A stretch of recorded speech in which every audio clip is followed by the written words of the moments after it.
Picture yourself deep in the desert night. No tourists, no flashing cameras, just wind, sand, and a line of broken stone faces staring through thousands of years of silence. Their noses smashed, their names scraped away, their legacy buried by people who wanted the world to forget they ever existed. Now imagine one of those erased figures wasn't a tyrant, wasn't a conqueror, but something far more dangerous in the ancient world, a visionary who dared to rewrite the rules of gods, kings, and destiny itself. This is not a tale of war or empire first. It is a story about belief. About a pharaoh who looked at the sky, saw the sun, and decided the gods of his ancestors were wrong. A ruler who believed truth came not from temples and priests, but from light itself. He didn't just challenge a religion, he tried to replace it with his own. And to protect that idea, to secure a future shaped by a single blazing god, he made choices that even his own civilization couldn't accept. Cities rose from sand in record time. Ancient rituals shattered. Priests were stripped of power. And inside the royal palace, a dynasty twisted under the weight of a new vision, one that would blur the line between devotion, destiny, and family. Tonight, we're stepping into the most radical experiment in faith the ancient world ever saw. The one Egypt tried to erase. The one history almost lost. This is the forgotten revolution of Akhenaten. The desert does not forget easily. Wind may cover stone, and time may dull memory. But there are moments in history so bold, so disruptive, that even 3,000 years of sand cannot fully bury them. And on a night like this, if you listen closely, truly listen, the past breathes again. Imagine standing not in a museum, not in a textbook, but inside the ruins of what was once the beating heart of a legendary civilization. Granite pillars tower above you like the ribs of an ancient titan. Their carved surfaces, once glowing with gold leaf and divine imagery, are now scarred with violent chisel marks. Each scar deliberate, each blow echoing a single command: erase him. There is no prayer, no funeral ritual, no whispered farewell. Just stone against iron, again and again, until a royal face loses its nose, its name, its claim to memory. This is not vandalism, it is execution.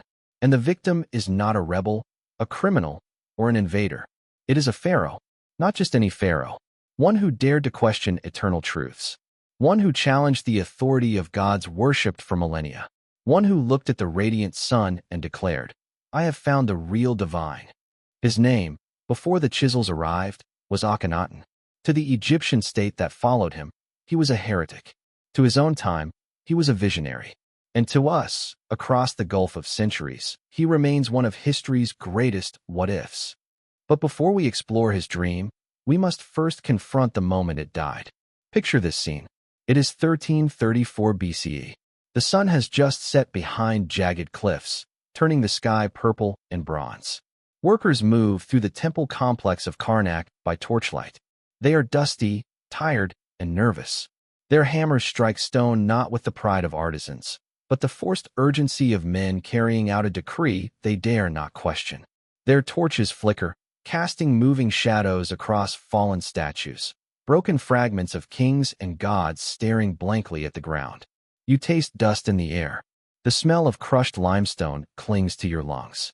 Each blow sends a tremor through your bones, like distant thunder across the desert floor. This is not simply the fall of a king. It is the collapse of an idea.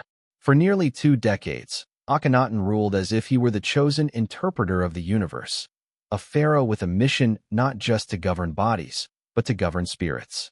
In life, he commanded armies and ordered cities to rise from bare rock. In death, his enemies would try to reduce him to vapor and silence. His monuments would fall. His temples would be reclaimed by sand. His capital city, once a gleaming marvel, abandoned almost overnight. Most devastating of all, his name would be scraped from stone, removed from king lists, denied from memory. In ancient Egypt, where to be forgotten was the second death, this was annihilation. Why such fury? Why such fear? What could one man have believed or done to provoke such a legacy war? To answer that, we must step backwards.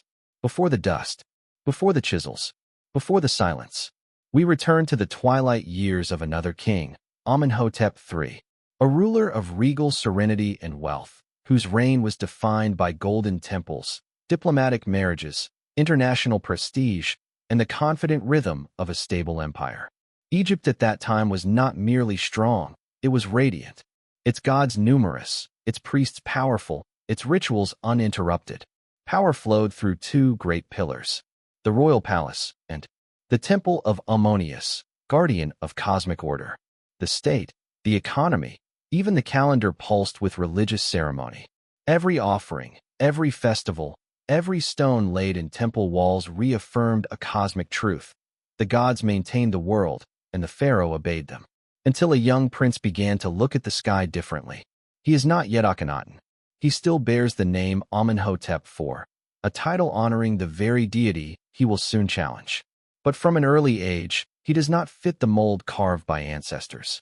Tall, slender, physically distinct, he does not resemble the warrior kings on temple walls.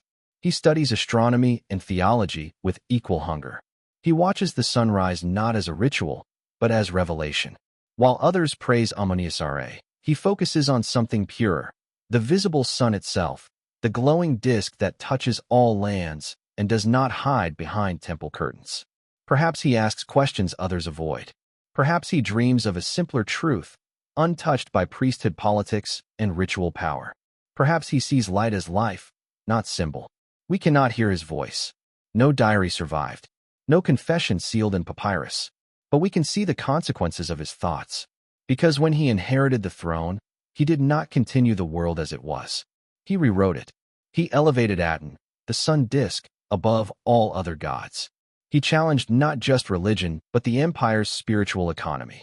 Priests who once commanded wealth and land suddenly found their authority shrinking. The ancient gods, pillars of identity for thousands of years, were left without a voice. And the people, caught between awe and confusion, followed because pharaohs are not to be questioned. They are embodiments of divine will. But Akhenaten's revolution was not born from chaos. It was crafted with intention. His art shifted from rigid ideals to scenes of tenderness and movement. His temples opened to the sky. His rituals centered not on mythic drama, but pure daylight. He did not simply believe in a god. He believed in light as truth. And in doing so, he set himself against every shadow of the past. This first part of our journey ends where we began, in that quiet, haunted courtyard where men carved out his memory grain by grain. The last torch sputters. The final blow lands. Dust settles, erasing the sound. And where a royal name once stood proudly etched in hieroglyphs, only scars remain, pale wounds on ancient stone. But history has a sense of irony. For all their effort, they did not erase him. They only buried him long enough to make his return legendary. Tonight, we peel back the sand. We breathe life into forgotten whispers. And we follow the trail of one of humanity's boldest spiritual experiments. Not to praise, not to condemn, but to understand the moment a pharaoh tried to change the soul of a civilization. This is not the story of defeat. It is the story of a spark, fragile, brilliant, and dangerous, burning against the weight of eternity. And so we begin. Before upheaval, before the chisels fell and the desert swallowed a dream, there was brilliance. A brilliance so bright that many believed it would last forever. To understand Akhenaten's revolution, we must first step into the world he inherited, a world polished to near perfection by the ruler who came before him. The Egypt of Amenhotep III was not merely prosperous. It stood like a god among nations. Imagine the Nile glittering beneath a royal barge painted in gold leaf. Musicians play lyres as lotus petals float in the water. The banks are lined with temples that shine like polished stone in the morning sun. Priests move in solemn processions. Merchants unload cedar wood, incense, rare pigments, and jewels from far-flung lands. Courts are filled with diplomats eager to negotiate, praise, and, more importantly, offer tribute. This is not myth. It is recorded fact. Under Amenhotep III, Egypt was the world's cultural superpower. No invading armies pounding at the borders. No famine gnawing at villages. No frantic scramble for legitimacy. Instead, stability, ritual, splendor. The pharaoh presided over a kingdom that stretched from the Sudanese deserts in the south to the mountains near Syria. Gold mines in Nubia fed royal treasuries. Trade caravans moved like veins across the map, pumping wealth into temples and palaces. Diplomacy, not war, was Egypt's weapon of choice. This period is often called a golden age, not as a poetic flourish, but as a practical truth. Temples grew taller. Sculptors carved faces smooth as river-polished stone. Poets praised divine order. And the priests of Ammonius, guardians of tradition, held a quiet but immense power behind the throne. But what does a golden age feel like from the inside? Let's walk into the palace. Marble floors, columns carved with lotus and papyrus, air scented with myrrh burning in bronze bowls. Nobles whisper in tapestry-lined halls, wearing linen so fine it looks like morning mist on skin. Amenhotep III himself sits not as a warrior king, sword raised high, but as a god-king in perfect stillness, a living deity among mortals. Statues of him do not show raw muscle or battlefield scars. They show serenity, balance, eternal calm, a ruler at peace with his world. He is secure enough in his divinity to portray himself as the sun, radiant, effortless, unmoved. He builds not to assert control, but to celebrate it. One of his greatest projects, Luxor Temple, is not a fortress. It is a monument to order, harmony, and divine kingship. And the message is clear. The universe is right. The gods approve. Egypt endures. So when his young son and successor looks at this world, he does not see crisis. He sees perfection. And in perfection, sometimes, lies the seed of disruption. Because perfection leaves little room for change. And some minds, restless, questioning, find stillness suffocating. Amenhotep III was not just a political leader. He cultivated an environment where religion, diplomacy, and art formed a single, polished mirror reflecting divine order. Temples pulsed with offerings. Hymns to Ammonius filled the air. Festivals honored the cycles of nature, reaffirming cosmic balance. Ma'at, the principle of truth, justice, and order. But behind this harmonious facade, power was not distributed equally. The priesthood of Ammonius had become not simply wealthy, it was colossal. Land, labor, grain, livestock, artisans, scribes, all flowed through temple estates. The high priests commanded influence that sometimes rivaled the pharaoh himself. And the people? They believed in gods with deep histories, intertwined with their lives and deaths. They prayed to the gods for healing, fertility, safe passage to the afterlife. Their faith was inherited, personal, intimate.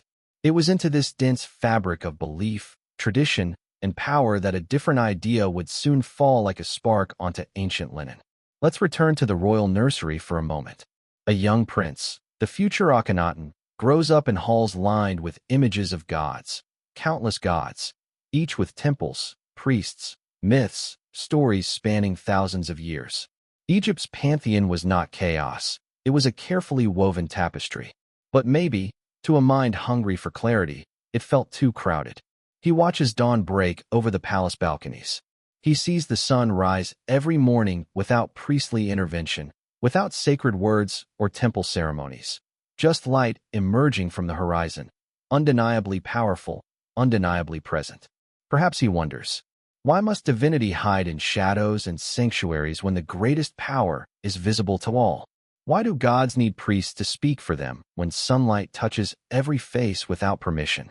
Why must faith be layered in secrecy when the source of life rises openly each day? We cannot know exactly when these questions began to take shape. But history teaches that great shifts rarely begin with noise. They begin with a quiet thought, a subtle discomfort, a small deviation from the expected path. And in a palace built on certainty, doubt is not a weakness, it is a spark. While the young prince dreams beneath sunlight, his father ages. Amenhotep III becomes more godlike in state iconography. Some scholars believe he even began merging himself with the solar deity long before his son formalized a solar-centered religion. The line between father and divine blurred, setting a precedent the next king might interpret differently or take further. The court remains glittering, but tension lurks beneath its surface.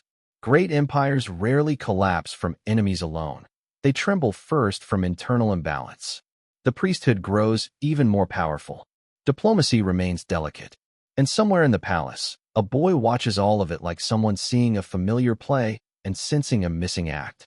When Amenhotep III dies, the torch passes not to a warrior or a conservative protector of tradition, but to a thinker, a dreamer, who will not maintain the world he inherits, but remake it. And here lies the paradox. Akhenaten's revolution did not arise from chaos or desperation. It arose from abundance, from a world so successful it seemed immovable. He would move it. For some, he would become a prophet of purity. For others, a danger to divine order.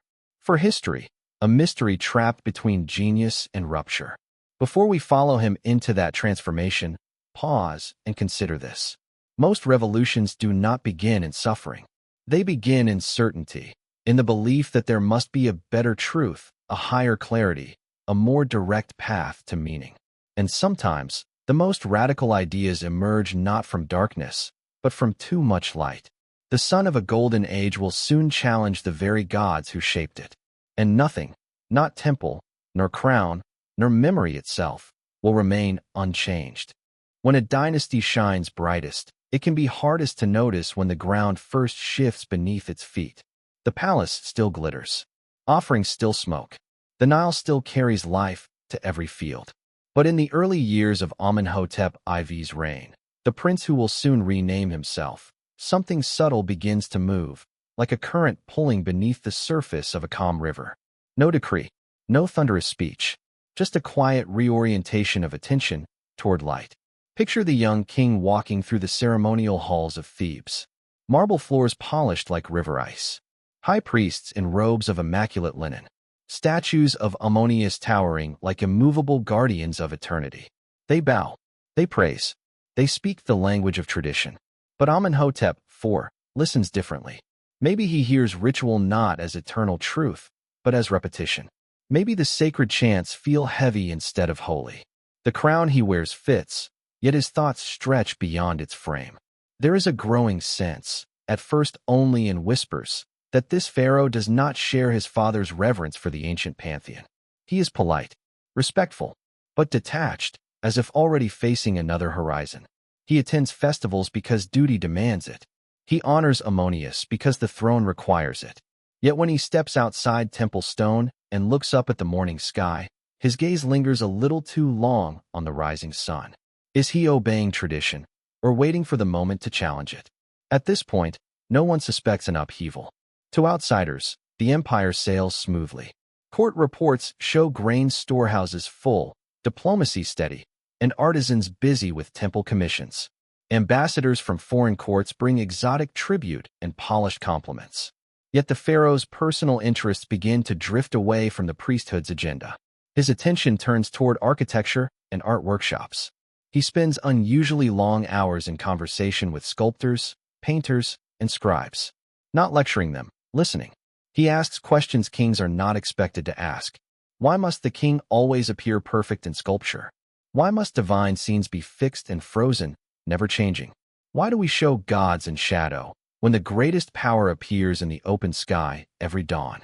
The priests shift nervously when such curiosity emerges. The royal image is not simply decoration. It is theology carved in stone. To alter it risks altering the divine order behind it. Yet in studios near the palace, experiments begin. The traditional pharaonic form, muscular, eternal, godlike, softens. Sculptors carve gentler shapes, elongated forms, fuller lips, narrowed eyes. Faces seem to breathe rather than pose.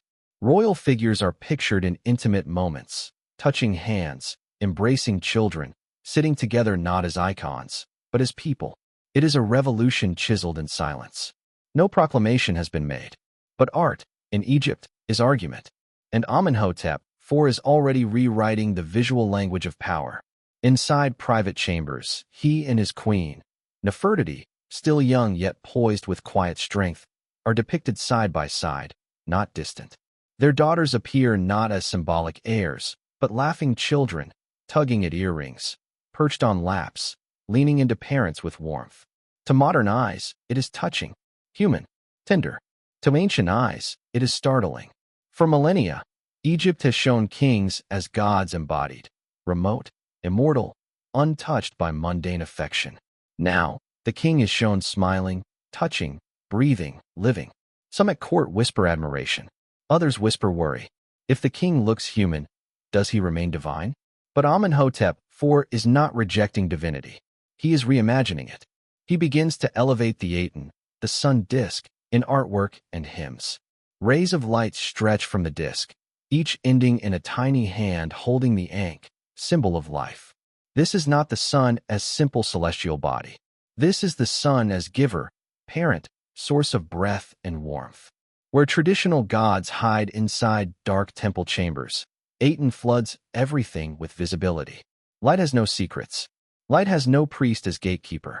Light does not require permission to touch earth. To a mind pursuing pure clarity, perhaps light seems the most honest divine presence. But if divinity becomes direct, priestly mediation weakens. And that is where unease begins to ripple beyond court artists. The priests of Ammonius sense a shift in balance. Their temple network, the economic engine of empire, remains powerful, but for the first time in living memory, a pharaoh's devotion does not orbit them. Meetings behind closed doors grow more frequent. Advisors shuffle. Rumors travel like smoke through palace corridors. He does not consult Ammonius on matters of state, as his father did. He speaks more of Aten than of the great gods. He has asked builders to draft designs for new shrines. At this stage, no confrontation erupts. Egypt is too refined for open panic. But in the elegant calm of court life, there is now tension, a silent tug-of-war between a rising idea and an ancient structure. Amenhotep IV smiles and statues. But the foundations of belief tremble beneath him. The Nile floods on schedule. Farmers harvest grain. Priests recite hymns to the old gods, even as new hymns circulate in private circles praising Aten as sole creator. Two truths begin to coexist uncomfortably. The truth of tradition, layered, complex, divine through ritual. And a new truth, singular, radiant, divine through light. This coexistence cannot last. Revolutions rarely announce themselves at the start. They arrive as mood before decree, as art before doctrine, as questions before commands. And in the young pharaoh's quiet fascination with the sun, the first crack has formed. Imagine walking the palace hall today. You would not see rebellion. You would see refinement. Gold glimmering on columns. Rows of servants in perfect order. Priests carrying incense. Royal daughters playing near carved lotus pools. The world appears still, like a painting moments before a brushstroke changes everything. But if you listen closely, you hear a shift in the rhythm of power. The hymns sound different. The murals look different. The king's gaze rises toward a god who shines openly, universally, without temple walls. A choice is forming, not yet spoken, but inevitable. Will Egypt continue worshipping through mystery, hierarchy, and tradition? Or will it follow a sovereign who believes the divine is not hidden in the dark, but blazing in plain sight? Soon, ceremony will clash with sunlight. Scripture will collide with sky.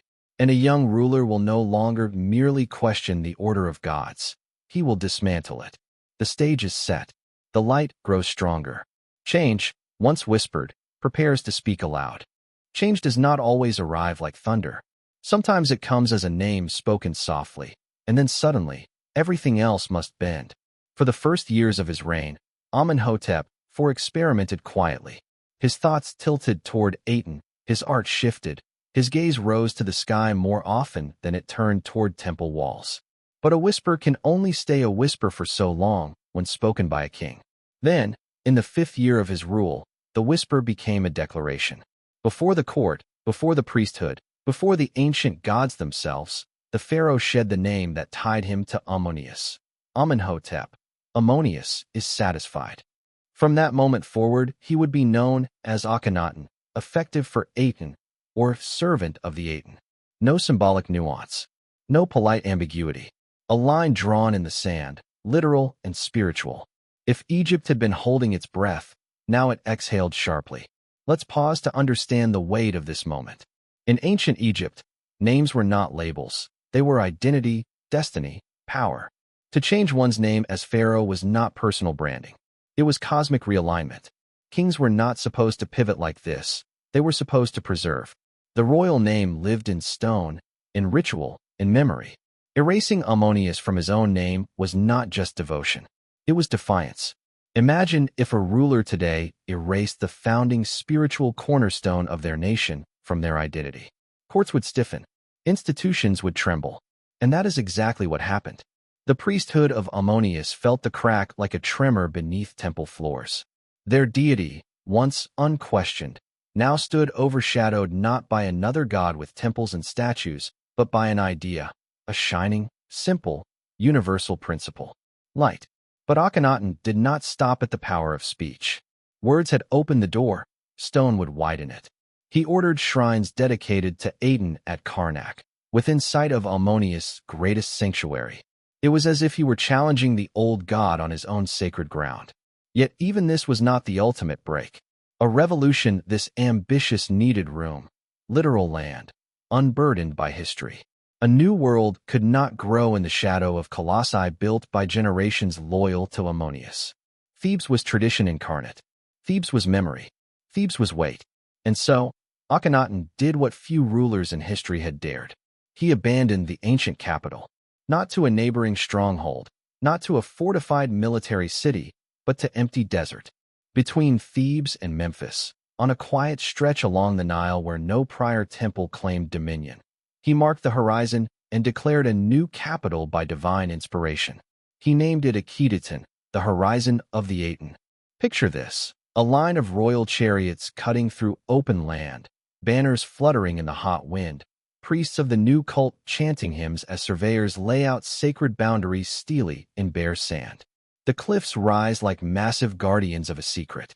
At dawn, sunlight appears between them in a perfect arc, as though the land itself had been waiting for this moment, this king, this vision. Akhenaten saw that alignment not as coincidence, but as confirmation from the universe. This land was chosen. This city would be the cradle of a new cosmic order. Within months, the desert roared with activity. Caravans of limestone blocks, columns carved, transported, raised. Thousands of workers, architects, scribes, and artisans swarming like ants across a blank canvas. Unlike the megalithic pyramids or colossal temples designed to echo eternity, this city was built fast, shockingly fast, using a radical innovation: standardized stone blocks, the talatat. They were smaller, modular, and efficient. An empire's energy was compressed into speed. Stone by stone, a city rose where nothing had stood. Palaces with open courtyards, gardens irrigated by canal, temples with no roofs, sunlight as their ceiling, administrative quarters, homes, workshops, storage halls. It did not grow slowly like old capitals. It appeared as if commanded by divine light itself. This was not just relocation, it was rebirth. Why such urgency? Why the need to physically uproot the heart of government? Because Thebes belonged to Ammonius. Every stone whispered his name. Every festival reinforced his supremacy.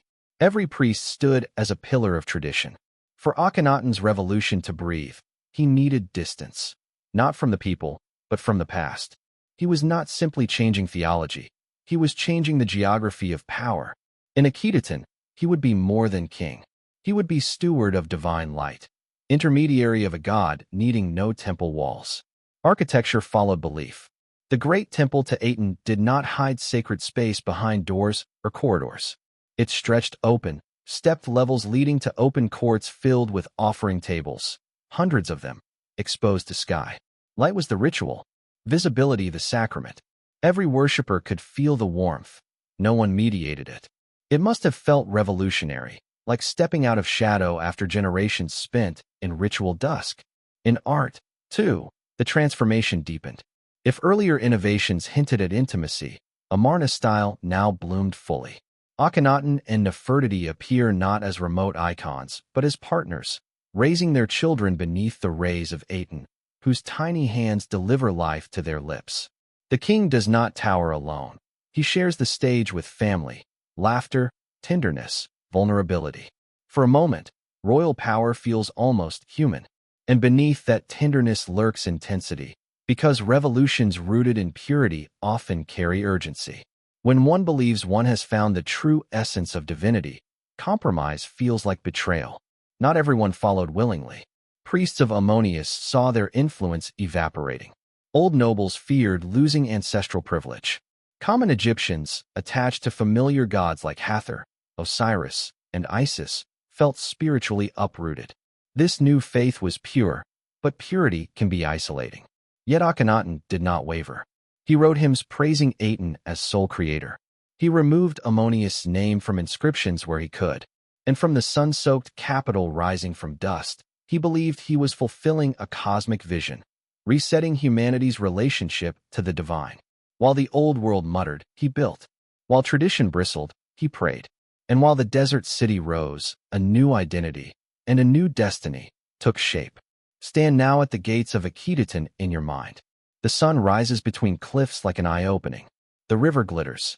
Columns cast long morning shadows. Work crews chant. The king and queen appear on balcony, daughters beside them, as Aten's rays touch their faces. A new age has begun, luminous, bold, and fragile.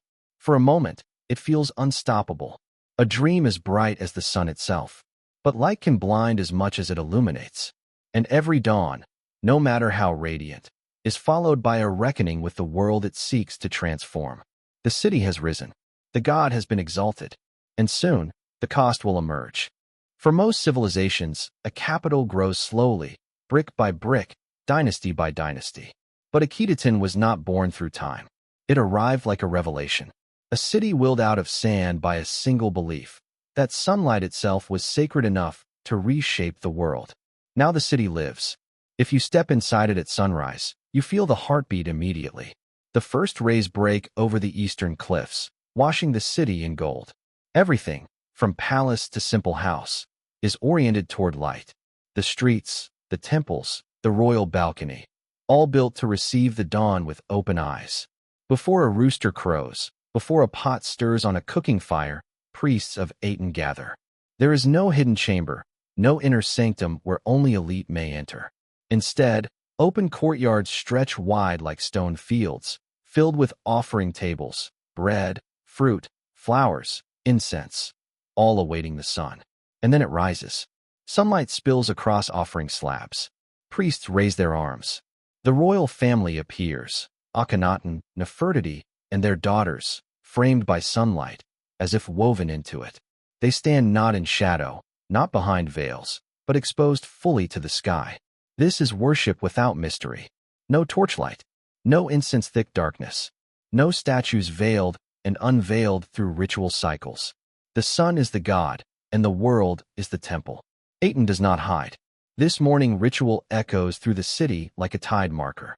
Farmers along irrigation canals pause to bow. Artisans in workshops lay down chisels briefly. Children stare at the horizon, squinting at the dazzling disk. But if the ritual feels pure, its structure is not simple.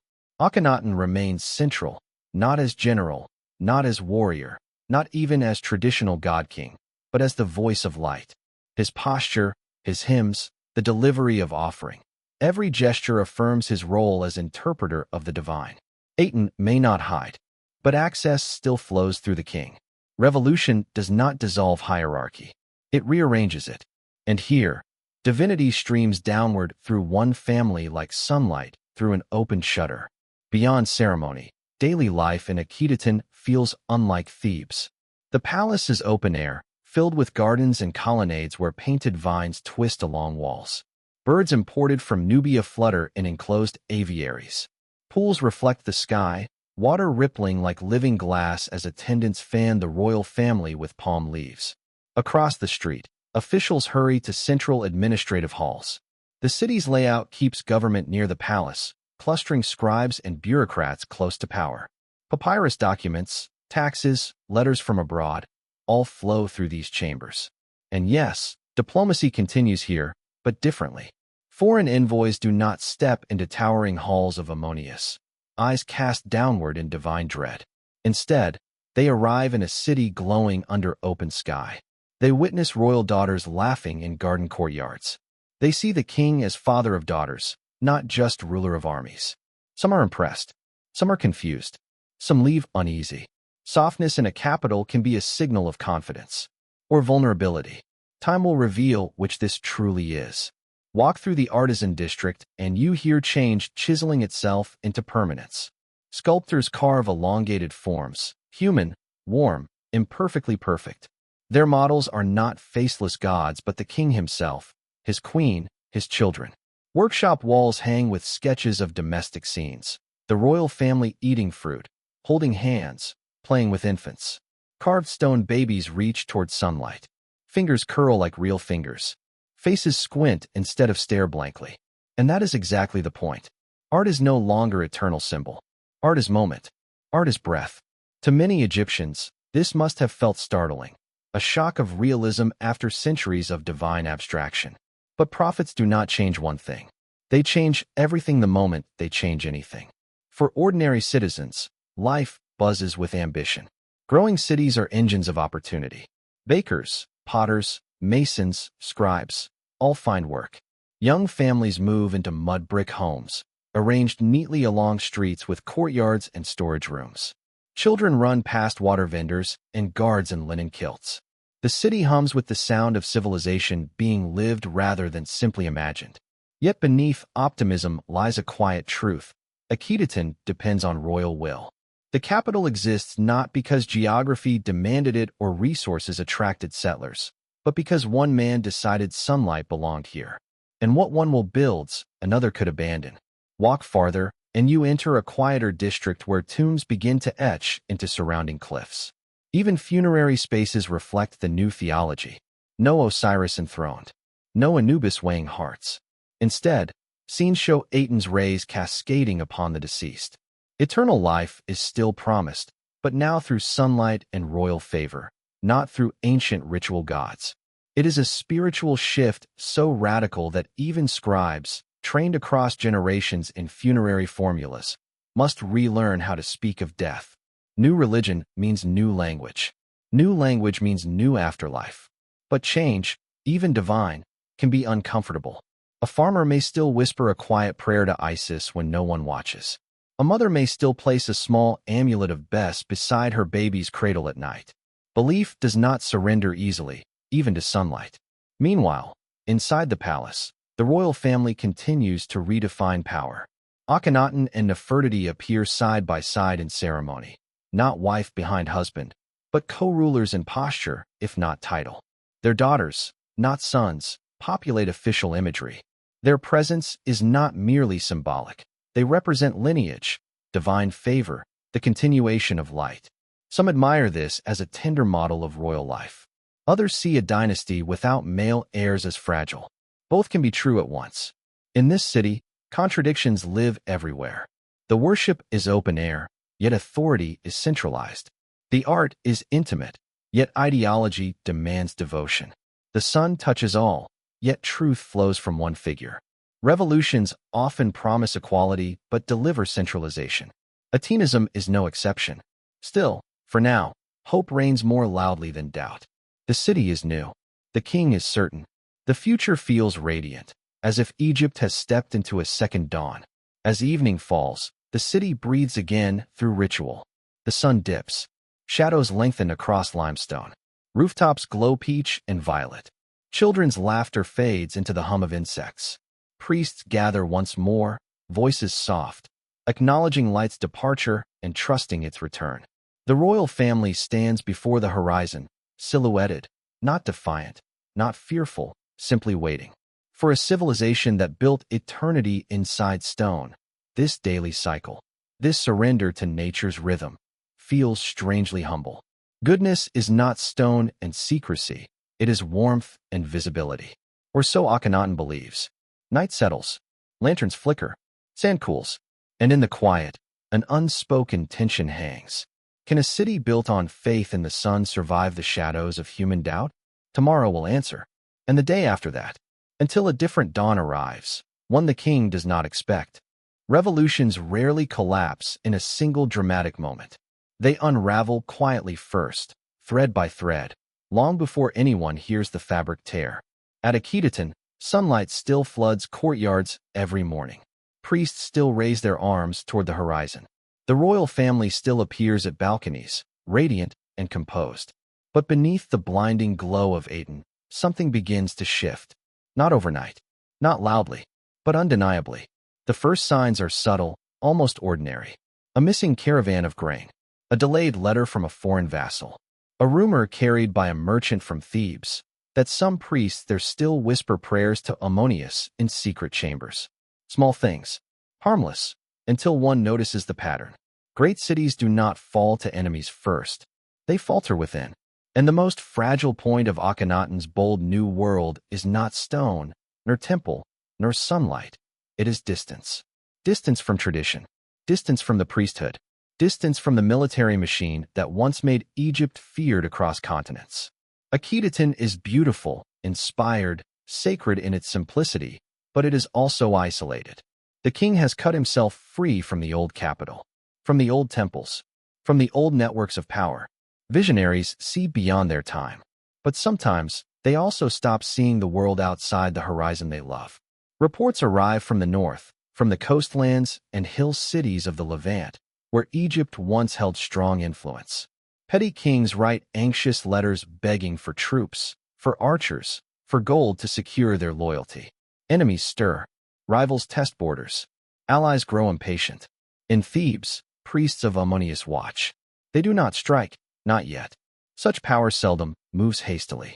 They wait, as they have always waited, beneath hewn pillars and hidden shrines, confident that time favors the old gods. And time, like desert wind, grinds slowly but relentlessly. Inside Akhetaten, the mood begins to feel thinner. In the early days, the city burst with energy, workers building, scribes tallying, artists carving. Now, the paint begins to fade on some walls. A workshop stands strangely quiet. A storehouse door hangs off its hinge, not yet repaired. People whisper more cautiously as soldiers patrol with more vigilance than before. It is not collapse. It is strain. A new capital requires endless resources, food shipments, stone, labor, administration. Everything must move here, support here, sustain here. But Egypt's wealth has always flowed through temples and estates tied to gods older than pyramids. When the king rerouted loyalty to Aten, he did not just change theology. He disrupted infrastructure, economics, social contracts, identity. Faith can change quickly. Systems do not. Rumors reach the palace, not of external invasion, but internal discontent. Some nobles request permission to return to Thebes. Some officials quietly send sons to serve in traditional temples, hedging fate. A few even complain, in coded language, about the challenges of distance and the need to preserve the legacy of our ancestors. They do not dare name Ammonius aloud. Not yet. Akhenaten hears all of this. He watches, and he decides the answer is not compromise, but conviction. If a revolution wavers, reinforce it. If loyalty wavers, sanctify it harder. Thus, royal rituals intensify. Hymns to Aten grow longer, more poetic, more absolute. The king spends more time in temples, not hidden in chambers, but standing beneath sky, proclaiming that sunlight alone sustains life. In his mind, doubt is not a warning. It is blasphemy against truth. And truth, to him, now shines in one direction only. Meanwhile, life outside palace walls feels more complex. Artisans still sculpt, but more often they produce the same images repeatedly. The royal family bathed in light, daughters reaching for the sun, Aten's rays descending in perfect symmetry. Creativity becomes canon. Innovation becomes pressure. A style born from freedom begins slipping into formula. Merchants worry about shifting trade routes.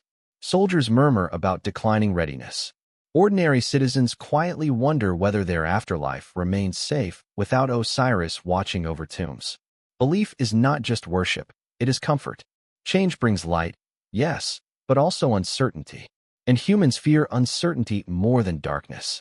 Inside the royal palace, the dynamic evolves too.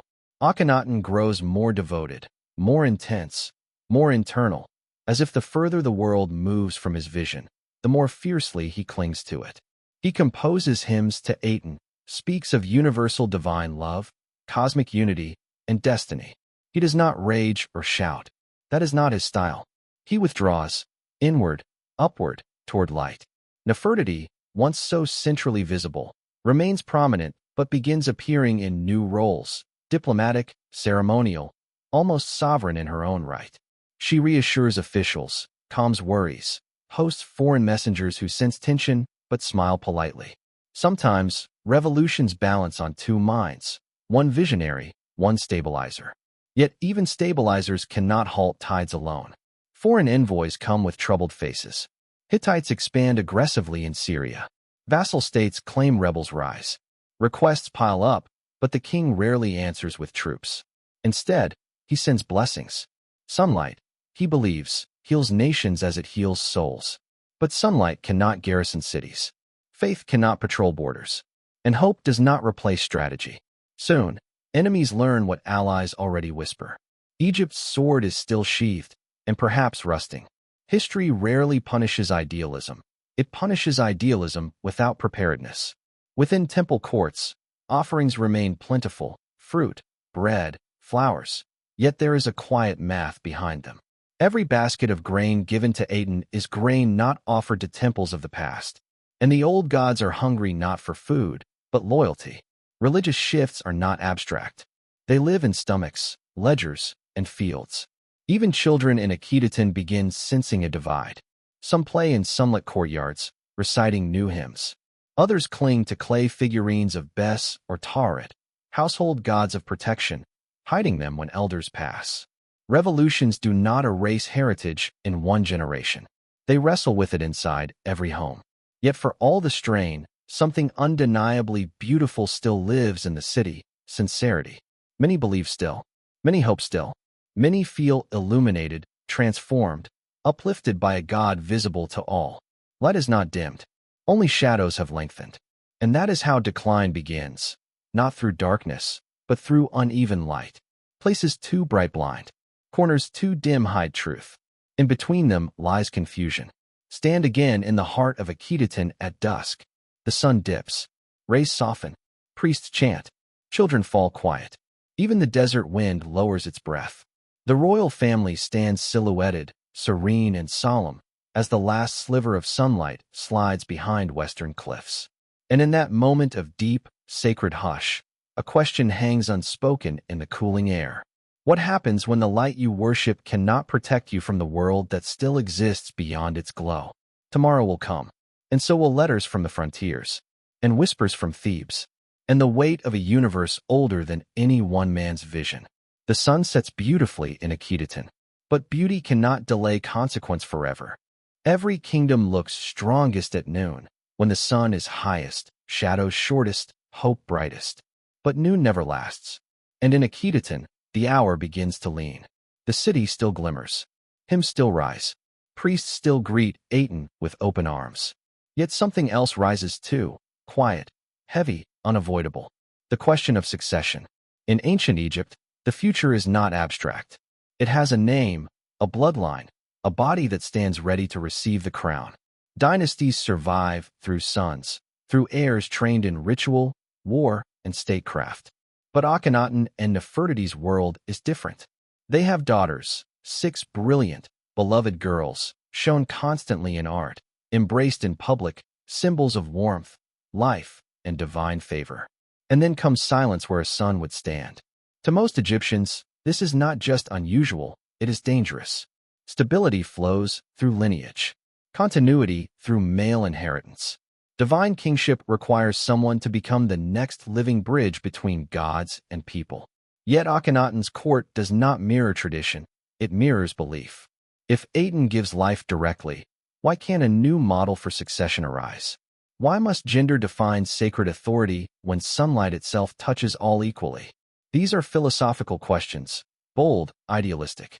But empires do not run on philosophy alone. Behind palace murals and soft sunlight lies anxiety, not spoken aloud, but shared glances between officials, murmurs behind columns, letters traveling quietly back to Thebes asking, who will rule when the Sun King is gone? As this concern grows, another shadow sharpens, the old priesthood. They have not vanished. They have not surrendered. They have simply waited. The temples of Ammonius, colossal, ancient, powerful, still hum beneath the surface of Egyptian society. Priests still perform rites in private. Nobles still fund shrines quietly. Farmers still whisper prayers to Osiris when burying loved ones. Faith, once rooted, is not uprooted in one generation. Even sunlight cannot bleach tradition completely. To many Egyptians, Aten is magnificent, but distant. Ammonius may be hidden, complex, layered in mystery, but he is familiar, imminent, protective, part of family altars, funerals, births, daily life. In the silent contest between clarity and comfort, comfort often wins. And the priests know it. They wait for weakness. And weakness, in human affairs, begins with uncertainty at the top. Inside the royal palace, the atmosphere shifts. Akhenaten grows more introspective, more intense in devotion. His world narrows increasingly to Aten's radiance, and to the sanctuary of family. Nefertiti rises in prominence, not only as queen but as partner in governance, co-ruler in ritual presence. In reliefs, she stands nearly equal in scale, her posture imperial, her gaze forward. Foreign dignitaries meet her often. She eases tensions, receives offerings, speaks with authority. She is no ornament. She is a pillar, steady, elegant, stabilizing. Some wonder quietly if she could one day rule fully. But Egypt has opinions about such things. And so do those who cling to the old gods. A strong queen is admired, until she threatens a system. Meanwhile, the court feels subtly strained. Advisors debate privately whether sons exist somewhere in royal lineage, perhaps too young for public life, perhaps hidden from art for ideological purity, perhaps lost in infancy as so many children were in the ancient world. But official record is image, and image shows daughters, only daughters. An image, in this era, is law. Even those loyal to Akhenaten feel tension. The reverence they once felt now mixes with fear, not of him, but of emptiness beyond him. What will happen when his vision must stand alone, without his voice to protect it? A belief can illuminate a lifetime. A structure of power must survive generations. Beyond palace gates, the message of Aten remains powerful, but cracks widen. A potter produces her jars, but sets a tiny figure of Tauret, goddess of childbirth, in her home for protection, just to be safe. A scribe copies hymns to Aten at work and recites a prayer to Thoth in secret for mental clarity. A soldier trains by the river, remembering the days when generals, not priests, prepared Egypt's strength. Novelty inspires, but continuity reassures. Akhenaten has replaced reassurance with radiance. And radiance, beautiful as it is, can feel fragile when threats gather. Those threats do gather. Foreign lands once held firm under Amenhotep III drift. Hittites press forward. Egypt's vassals feel abandoned. Letters pleading for aid pile up. Cries not just for help, but for leadership. Diplomacy without force is philosophy. Empires do not run on philosophy. Inside scribal halls, record keepers exchange uneasy glances. Scribes are trained to recognize patterns, and they see one forming. Powerful states do not collapse by force. They loosen internally first, until a single push becomes enough. Akhetaten glows, but Thebes breathes. And a whisper emerges, not yet loud, but sharp. When will Egypt return? Not return geographically, return spiritually, politically, cosmically. Return to the gods with faces. Return to the military with authority. Return to the king who rules by order, not ideal. Akhenaten does not bend. Belief fuels him. He sees the world's pushback not as failure, but as test. Purity must withstand pressure. Truth must face resistance. He doubles down on devotion. Daily rituals intensify.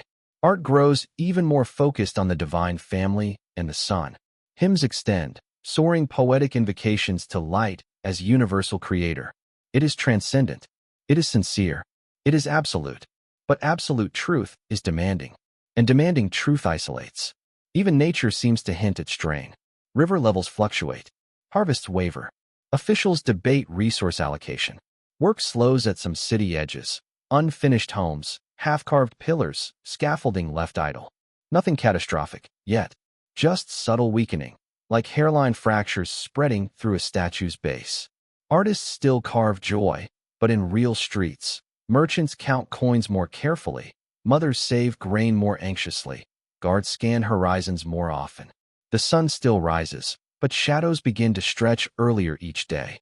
For now, the royal family stands unwavering, a constellation held in place by ritual and will. Daughters circle their parents like stars around a fixed sun. Nefertiti's presence remains luminous, steady, commanding. Akhenaten's devotion burns, bright, and consuming. But succession remains unresolved. And unresolved succession is the seed of every dynasty's fall. When a kingdom asks, "What comes after?" it has already begun to look backward. Night deepens in Akhetaten. Moonlight brushes palace walls. Citizens sleep uneasily, not from fear, but from uncertainty. The kind humans feel when the ground beneath beliefs begins to tremble, even softly. Inside his chamber, Akhenaten contemplates the heavens. The stars are ancient, older than temples, older than doctrines, and indifferent. They do not choose gods. They witness them. He believes the world is on the brink of enlightenment. Others believe it stands on the edge of forgetting itself. Both cannot be right, and soon, events will decide. The crown still shines, but it sits on a fragile future. Light alone cannot hold it forever. Every revolution has two forces, the idea that leads, and the person who steadies the path beneath it. Akhenaten was the flame, bright, consuming, unyielding. Nefertiti was the lamp, shaping the flame, controlling the burn, holding darkness at bay. But even a lamp has limits. And in Akhetaten, both flame and lamp would soon flicker. For years, the city thrived on ritual, conviction, and royal unity.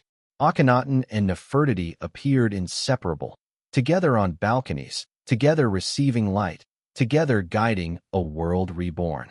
Their daughters framed them like living symbols of divine blessing, tiny hands raised towards sunbeams in art that felt more like prayer than portrayal. Yet time, ever silent, moves like sand, reshaping even sacred things. As political strain deepened and questions of succession pressed harder, Nefertiti's role grew more central, not by ceremony alone, but by necessity.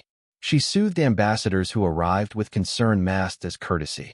She reassured officials balancing loyalty and fear. She stood in rituals when the king withdrew into contemplation. In reliefs from this period, her form becomes even more powerful, tall, composed, commanding, her crown rising like an obelisk of authority. Some inscriptions name her not merely consort, but co-ruler. Not queen behind a god-king, but queen beside a god-king. A partnership once symbolic now looked sovereign. But power, like sunlight, casts two kinds of light, illumination and exposure. As Nefertiti's presence increased, whispers grew. Was she rising because she was chosen, or because the king was retreating? Was she the steady hand of Aten, or the shield against discontent? Was this unity, or a quiet division masked by sacred formality? No answer came, and silence, in courts, speaks louder than drums. Meanwhile, the royal household bore another weight, one no crown can deflect. Loss. The daughters who once filled palace murals with laughter and life did not all survive childhood. Ancient Egypt, for all its grandeur, bowed to mortality like every civilization. Illness, complications, fragile lifespans, realities of the ancient world that touched royal blood as much as common. One daughter disappears from records. Another fades soon after. Grief is not loud in stone, yet absence leaves marks deeper than chisels. Reliefs once crowded with children begin showing fewer hands lifted to sunlight. The palace courtyard feels quieter, as if even birds sense sorrow. And in the faces carved during this era, one sees a subtle shift. Eyes a touch heavier, lines around lips carved softly downward, affection mixed with ache. Even divine families bleed in ways history cannot hide. Nefertiti bears this weight too. A mother in mourning, yet a queen who must still appear radiant. A pillar cracking, but not allowed to lean. This is the paradox of sacred rule. To be human, yet pretend to be more.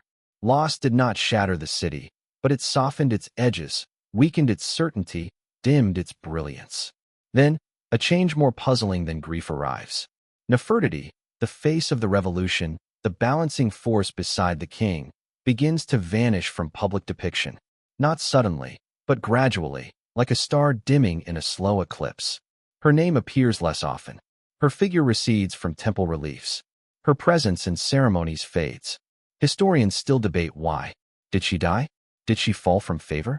Did she assume a new identity, ruling in disguise as Nefertiti?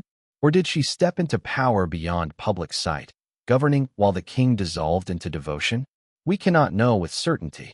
Ancient stone reveals much, but guards secrets fiercely. What we do know is this. When Nefertiti's public image dims, strain intensifies everywhere else. Without her steady hand, court politics sharpen. Foreign letters grow more desperate. City works slow further. Religious imagery becomes narrower, more focused, almost anxious in its repetition. A vision that once felt expansive now feels defensive. Inside the palace, Akhenaten's isolation deepens. He speaks more to Aten than to advisors. He answers foreign pleas with faith instead of soldiers. He believes belief itself will bend the world to righteousness. Devotion, once luminous, becomes consuming. Where Nefertiti once balanced him, there is now space, not empty, but tense. A ruler can be enlightened. A ruler can be inspired. But a ruler cannot be alone, not when empires breathe through movement and negotiation and compromise. Light without shadow is clarity. Light without structure is fire. Meanwhile, Egypt outside Akhetaten watches, and doubts harden into intention. In Thebes, priests rebuild networks in silence. In the military, commanders eye foreign borders uneasily. In provincial towns, common people resume old rituals beneath moonlight. Nobody yet moves against the king, but belief in his permanence thins. Every dynasty rests on one assumption, that tomorrow will resemble today. In Akhenaten's Egypt, tomorrow feels increasingly uncertain. Perhaps the most haunting sign of stress appears not in politics or foreign letters, but in art. Early Amarna sculptures breathed life, curves, expressions, motion, warmth. But now, repetition grows. The same gestures, the same scenes, the same rays delivering life to lips already carved countless times. Creativity becomes liturgy. Innovation becomes formula. When visionaries tighten their grip, art often becomes propaganda, not intentionally, but out of fear that variation equals doubt. And in temples once filled with joyful experimentation, one senses restraint, as if hands still carve stone, but hearts carve caution. Still, the city does not yet fall. It stands, holy in its intent, fragile in its foundation, shimmering like a mirage held together by devotion and pride. And in this mirage, one truth rises stronger than ever. Revolutions do not break because they are wrong. They break because they are human. And humans cannot live forever at the altitude of gods. Nefertiti's absence, whether death, exile, transformation, or silent co-rule, is not a single event. It is a turning point, a hinge, a shift from idealism sustained to idealism strained. Akhetaten no longer feels like dawn. It feels like sunset glowing too brightly to admit evening has begun.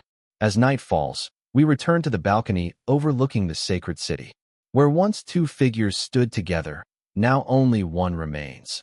Lifted by faith, weighed by loss, encircled by silence. Below, priests chant. Citizens rest uneasily. And beyond the horizon, Thebes waits, patient as stone, ancient as memory. The city of mirrors has begun to crack. And when mirrors crack, they do not shatter loudly. They fracture quietly, until the reflection can no longer hold. The light remains, but the hands catching it tremble. And somewhere in the dark, the old gods stir, not yet triumphant, but no longer forgotten. Civilizations rarely fall with thunder. They fade first, in whispers, in neglected walls, in unreturned messages, before the final break. Akhetaten still gleams at sunrise. The hymns still rise. The rays of Aten still sweep across rooftops like a blessing carved from light. But beneath the beauty, the ground softens. The age of confidence has passed. Now comes the age of consequence.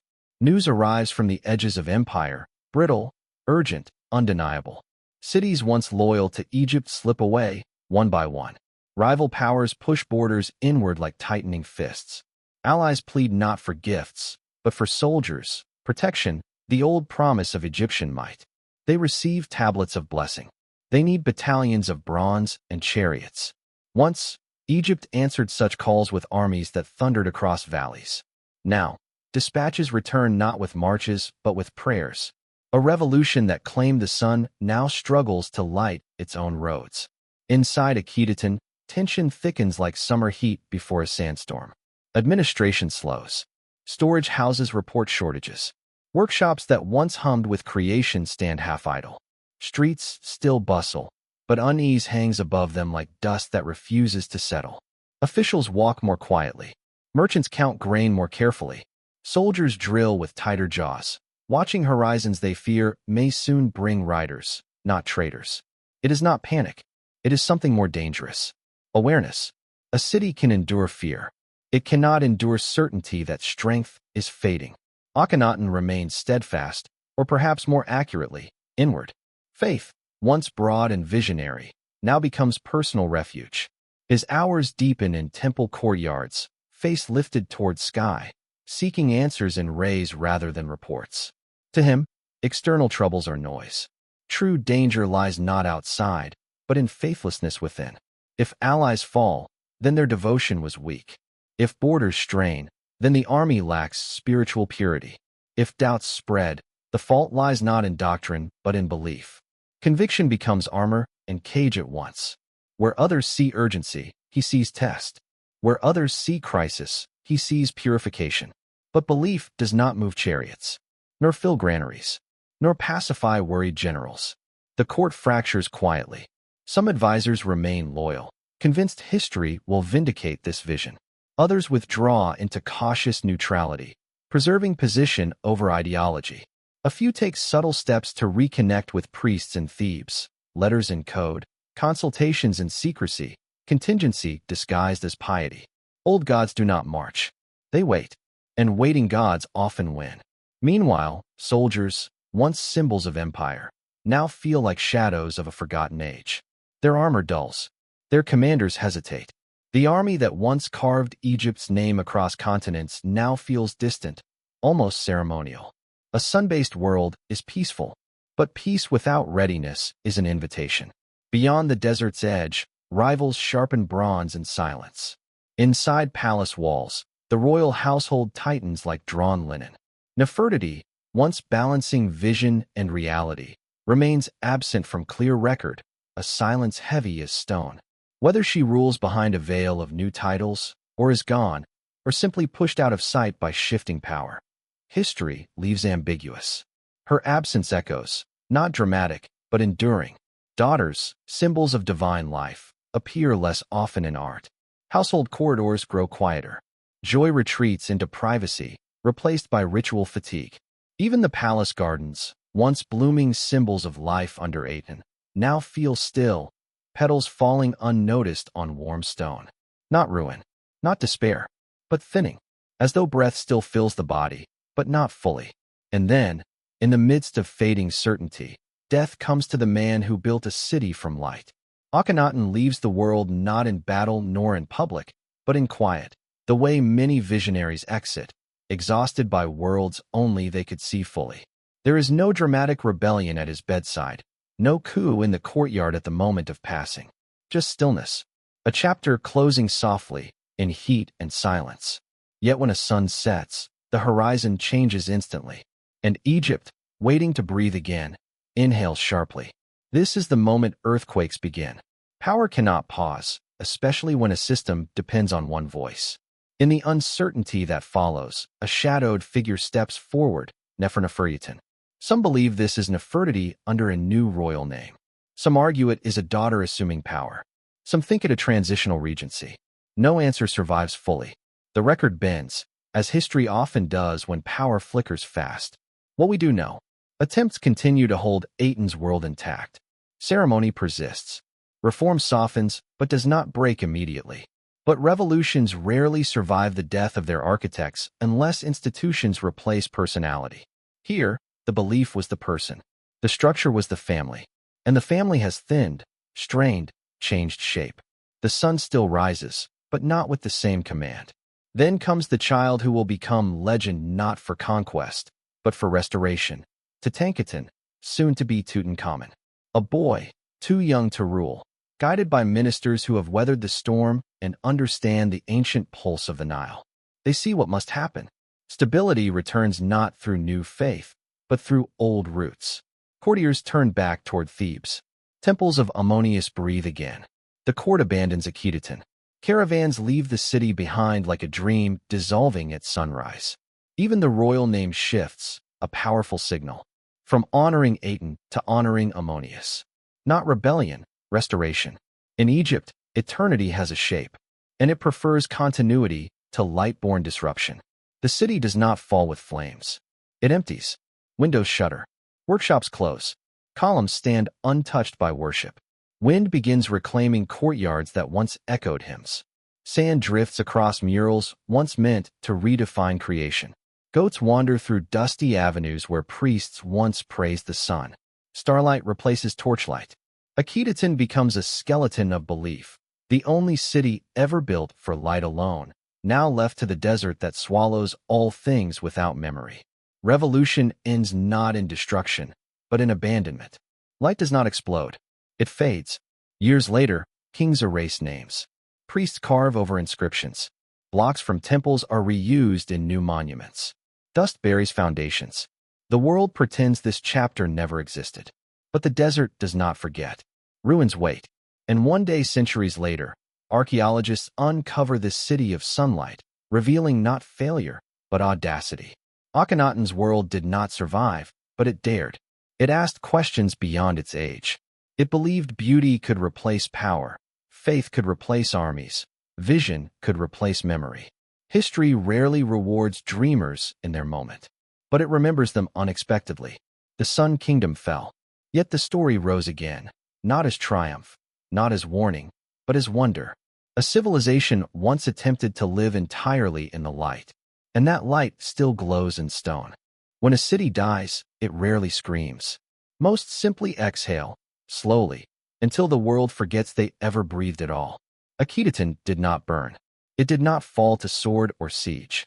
It faded like light at twilight, quietly, beautifully, tragically. But dusk is not erasure. Dusk is transition. And what the desert buried, time would someday unearth again. After the royal court leaves, silence becomes the city's last inhabitant. Columns still rise. Temples still stand open to sky. But footsteps vanish. Voices thin. Fires go cold in kitchens that once steamed with life. Sand drifts through palace corridors, filling courtyards once lit by hymns. Doorways gape like empty eyes. Shade creeps into open-air sanctuaries built for endless sun. And then nothing. For more than 3,000 years. Travelers pass the site. None understand. None linger. To shepherds and caravans, it is simply broken stone and wind-carved memories. A capital built for eternity disappears not with violence, but with neglect. Perhaps that is the cruelest fate, not defeat, but forgetting. Yet history is not straight. It bends. It folds. It returns to what it lost. The desert protects as much as it destroys. Beneath dunes, papyri sleep. Walls hide behind time. Names etched in limestone wait for sunlight again, patient as stone gods. Until one day, centuries later, Europe is rediscovering antiquity, and explorers cut paths through Egypt's sand-swallowed mysteries. Curiosity returns to the Nile like a second flood. Villages uncover strange ruins. Blocks appear in later temples, bearing ghostly rays of Aten. Whispers spread among scholars, a lost capital. Then, in the 19th century, archaeologists strike truth. Pillars rise from sand like bones of a forgotten colossus. Fragments of hymns shimmer under desert sky. A face emerges, elongated, dreaming, unlike any other pharaoh. Akhenaten returns, not to rule, but to be questioned. Historians debate. Visionary, fanatic, mystic, reformer, rebel against gods, or seeker of greater oneness. He is all of them, and none of them. Greatness and ruin often walk together. In the early 20th century, another discovery ignites the world. A tomb sealed for millennia. Treasures untouched by thieves. A young king's face under gold and myth, Tutankhamun. And with him, clues to the world his father tried to reshape. Journalists worldwide write headlines. Crowds gather. Egyptology becomes a modern obsession. Yet the story behind the gold is not glitter, it is inheritance. The boy king who restored the gods of old. The child raised in a world of sun and fragility. The heir to a dream already collapsing when he first wore the crown. He was not the architect of change. He was its epilogue. And his resurrection in the modern era resurrected something else too. Akhenaten's question. Because at the heart of this strange, luminous chapter is not just religion or policy or power. It is a human question older than pyramids. Can a single person remake the world? Civilizations remember conquerors. They praise engineers, generals, strategists. Akhenaten did not conquer. He attempted something far harder. He tried to change belief, tried to dismantle gods older than language, tried to replace tradition with principle, tried to build a world on light, not lineage. For a moment, a breathtaking, impossible moment, he succeeded. And then reality, slow but unstoppable, pulled Egypt back. But defeat does not erase daring. Ideas do not live only in triumph. Sometimes they endure in ruins, in questions, in echoes that refuse to fade. Today, scholars still debate his theology. Historians trace early monotheistic threads. Artists marvel at the intimacy of Amarna sculptures, tender, human, alive. Tourists stand among broken columns and feel something both ancient and startlingly modern. A sense that they are walking through a failed future. A city not born of war or economy, but of belief. A kingdom built not to dominate the world, but to illuminate it. Perhaps that is why Akhenaten remains magnetic. He is not easily categorized. He does not fit neatly into the narrative of empire. He reminds us that civilizations do not rise only through force. Sometimes they rise through faith and fall through it too. At sunset in modern Amarna, the desert glows amber. Wind whistles between cracked stones. Shadows stretch long, as they did thousands of evenings ago. Stand there long enough and you feel it. Not loss, but presence. Not ruin, but memory pressed into dust like footprints never fully erased. A king once looked at this horizon and believed he could pull heaven down to earth. And for a moment, he did. That moment passed, but the boldness remains. Even his critics admit it. Few men dared as he did. Few paid as dearly. Few are remembered with such controversy and awe.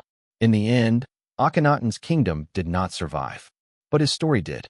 And sometimes, that is another kind of immortality, flawed, disputed, luminous in its imperfection. The sun-born dream collapsed. Yet no empire, no priesthood, no decree could bury the questions he left behind. What is power without tradition? What is belief without community? Can truth be imposed, or must it be shared to live? And is failure always loss, or simply the price of dreaming beyond one's time?